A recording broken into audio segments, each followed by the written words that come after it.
3 marta homilador bo'ldim. Hammasi rivojlanmay qoldi. Bu holatda erim ham davolanishi kerakmi?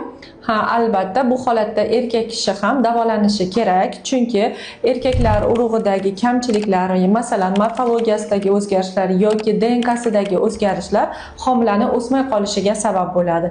DNK fragmentatsiyasi agar erkaklarimiz urug'ida juda baland bo'lib ketsa, bu albatta embrion paydo bo'ladi, lekin bunday holatda homila o'smay qoladi.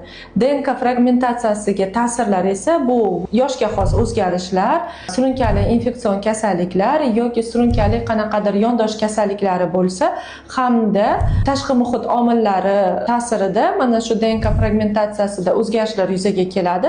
Bularni bartaraf qilish va keyin esa homilador bo'lish tavsiya qilinadi.